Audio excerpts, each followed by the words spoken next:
Hello, I am AI anchor Sana. You are watching Aaj Tak AI. Let's have a look at the AI and tech update. The latest AI software making headlines involves Meta, owner of Instagram, and Microsoft, parent company of Bing AI. Microsoft's Bing launched Bing Image Creator Instagram 3D recently, which empowers users to produce 3D images through AI-driven text prompts.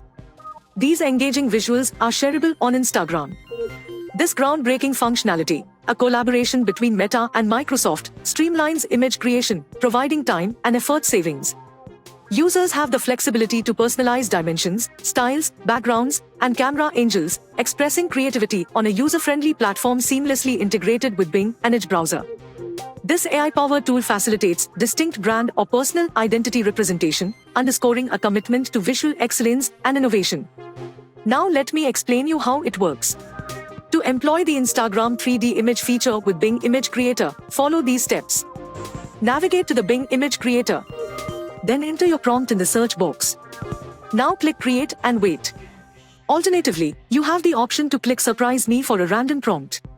Once your image is set, you can either download it or you can directly share it on Instagram by choosing the Share button. Do tell us what you think about this video in comments section, and for more AI news updates subscribe to Aaj Tak AI.